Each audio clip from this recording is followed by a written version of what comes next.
Hello guys, आज से हम एक नए एनिमे सीरीज को एक्सप्लेन करने जा रहे हैं। इसका नाम है काइजू नंबर 8। तो बिना किसी देरी के कहानी को शुरू करते हैं। तो एपिसोड की शुरुआत में हम देखते हैं कि टोक्यो के योकोहामा सिटी के अंदर पेट्रोलिंग चल रहा है। तभी अचानक समुद्र के रास्ते से एक बड़ा सा मॉन्स्टर सिटी के अंदर घुस जाता है और आसपास के सभी बिल्डिंग्स पर हमला करने लगता है। उस मॉन्स्टर को रोकने के लिए बहुत सारे हेलीकॉप्टर्स वहाँ पर आ जाते हैं और उसके ऊपर फायरिंग शुरू कर देते हैं, लेकिन इस सब का उस मॉन्स्टर के ऊपर कोई असर नहीं होता। इस इंसिडेंट को सारे न्यूज चैनल पर लाइव टेलीकास्ट किया जा रहा था, जिसे पूरे सिटी के लोग देख रहे थे। आगे हमें पता चलता है कि ऐसे मॉन्स्टर को काइजू कहा जाता है और इनसे लड़ने के लिए शहर में कुछ डिवीजन फोर्सेस बनाया गया है। अब इस काइजू से लड़ने के लिए डिवीजन 3 को भेजा जाता है। फिर वो सभी सोल्जर्स हेलीकॉप्टर से उतर के उस काइजू के ऊपर लेजर से हमला करने लगते हैं। अब जैसे ही काइजू का ध्यान उन लेजर के ऊपर जाता है, एक लेडी सोल्जर लेजर मिसाइल से काइजू के ऊपर हमला कर देता है, जिससे वो काइजू वहाँ पर मारा जाता है और उसके सभी बॉडी पार्ट शहर के चारों तरफ फैल जाता है। इसके बाद उस काइजू के सभी बॉडी पार्ट्स को शहर से हटाने के लिए बड़ी बड़ी मशीनें लगाई जाती है और उसे हटाने का काम शुरू हो जाता है। इधर शहर के सभी रिपोर्टर्स काइजू को हराने के लिए डिवीजन 3 के सभी सोल्जर्स का तारीफ करने लगते हैं, खास करके उनके लीडर आशिरो के, जिसने उस काइजू को मिसाइल से मार डाला। इधर दूसरी तरफ हम क्लीनिंग डिपार्टमेंट पर शिफ्ट हो जाते हैं, जहां हमें क्लीनिंग स्टाफ काफका हिबिनो को देखते हैं। काफका कहता है कि सभी लड़ाई खत्म होने के बाद हमारी लड़ाई शुरू हो जाती है, लेकिन यहाँ हमें कोई चीयर्स करने के लिए नहीं होता और ना ही हमारे काम के बदले कोई हमें थैंक्स कहता है। फिर भी हम ये करते हैं ताकि शहर के बाकी लोगों को परेशानी ना हो। तभी काफका के पास एक ड्रोन आता है जो उससे काइजू का एक बॉडी सैंपल मांगता है। काफका भी उसे काइजू के शरीर का छोटा सा हिस्सा काट के दे देता है। तभी वो देखता है कि उसका एक साथी वर्कर काइजू के एक ऑर्गन को लिफ्ट करने की कोशिश कर रहा है। ये देखकर काफका उसे मना करता है, लेकिन तब तक उस ऑर्गन में एक छोटा सा धमाका हो जाता है, जिससे उस ऑर्गन के अंदर से एसिड बाहर निकलकर उस वर्कर के घुटने पर लग जाता है। काफका जल्दी से उसके पास पहुंचकर उसके घुटने पर एक दवाई लगा देता है और उससे कहता है कि तुम्हें डरने की जरूरत नहीं है, ये मेरे साथ कई बार हो चुका है।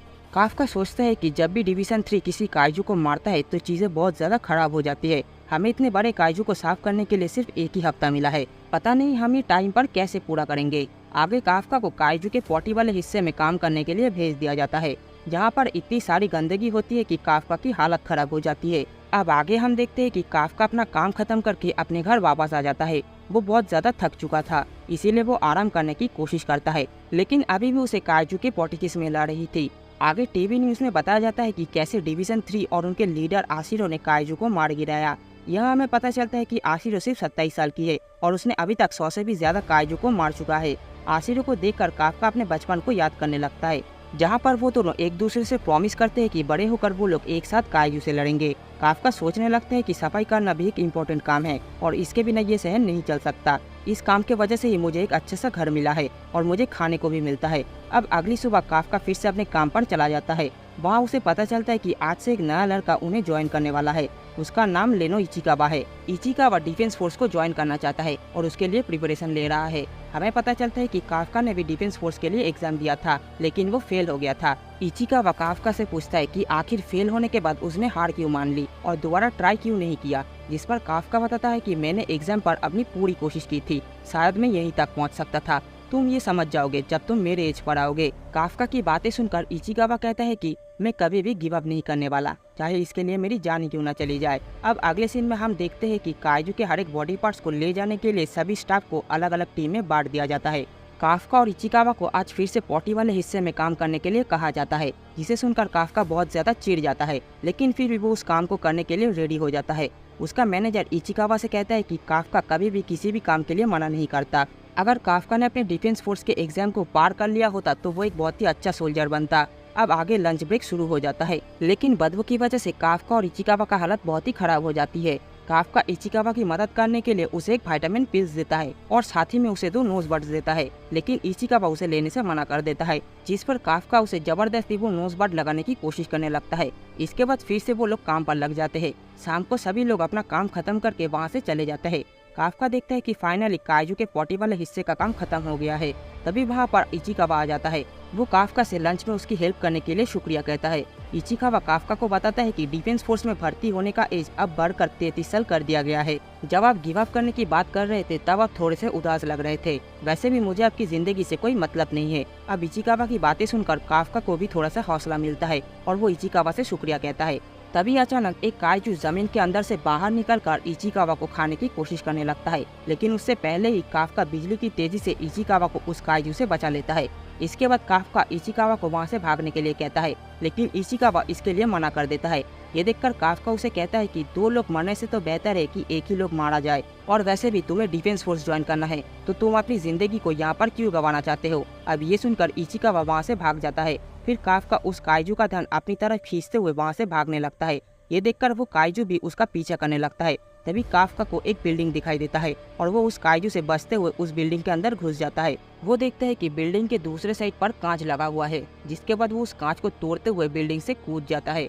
अब आगे हम एक और फ्लैशबैक देखते हैं, जहां काइजू की वजह से काफका और आशिरो का घर और स्कूल बर्बाद हो गया है, और साथ ही में आशिरो का एक बिल्ली की भी मौत हो जाती है। इसके बाद वो दोनों काइजू से लड़ने के लिए डिफेंस फोर्स ज्वाइन करने का फैसला करते हैं।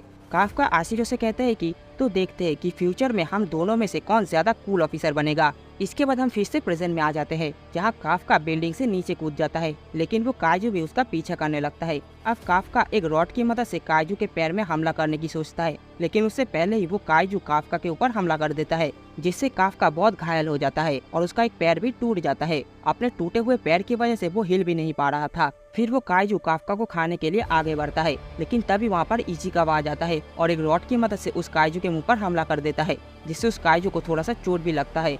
इचिकावा काफका को बताता है कि उसने डिफेंस फोर्सेस को इन्फॉर्म कर दिया है और वो लोग यहाँ पर बस आते ही होंगे। काफका उससे पूछता है कि आखिर वो यहाँ पर वापस क्यों आया, जिस पर इचिकावा कहता है कि अगर मैं यहाँ पर तुम्हें मरने के लिए छोड़ देता तो मैं कभी भी डिफेंस फोर्स ज्वाइन करने के लिए लायक नहीं बन पाता।